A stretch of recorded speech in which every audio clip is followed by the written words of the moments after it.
శ్రీ సత్యసాయి జిల్లా చిలుమత్తూరు sub register కార్యాలయంలో ACB దాడులు జరిగాయి. ఇటీవల కాలంలో సబ్ రిజిస్టర్పై పలు ఫిర్యాదులు వెళ్లడంతో ఏసీబీ అధికారులు రంగంలోకి దిగారు. ఈ విషయం ముందే తెలుసుకున్న స్టాంప్ వెండర్లు పరారీ అయ్యారు. సబ్ రిజిస్టర్ కార్యాలయానికి తలుపులు మూసివేసి అధికారులు విచారణ చేశారు. ఏసీబీ అధికారులు సబ్ రిజిస్టర్ కార్యాలయంలో రికార్డులను తనిఖీ నిర్వహించారు.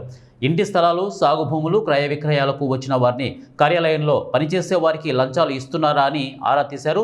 సుమారు 2 గంటల పాటు సోదాలు చేశారు. ఏసీబీ అధికారులు సాధారణ తనిఖీల్లో భాగంగా వచ్చామని ఏసీబీ అధికారి తెలిపారు.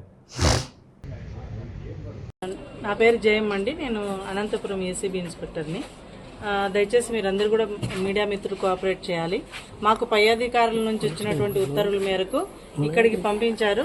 జస్ట్ అనుమానంగా ఎలాంటి అవాంఛనీయ సంఘటనలు కానీ అంటే అవినీతికి సంబంధించినటువంటి కార్యకలాపాలు జరగకుండా నివారించడం కోసం ముందస్తు తనిఖీలు, అంతేకాని దీనికి సంబంధించి ప్రత్యేకమైనటువంటి ఇన్ఫర్మేషన్ కానీ ప్రత్యేకమైనటువంటి కంప్లైంట్ కానీ మాకు లేదు. పై అధికారులు ముందస్తు తనిఖీల్లో భాగంగా మాకు ఇచ్చినటువంటి ఆర్డర్స్ మేరకు మేము వచ్చి ఇక్కడ సర్ప్రైజ్ విజిట్ చేయడం జరుగుతుంది. ఇప్పటివరకు ఏమైనా తనిఖీల్లో ఏమైనా జరిగిందా మేడం? ఇప్పటివరకు అయితే ఏం లేదు.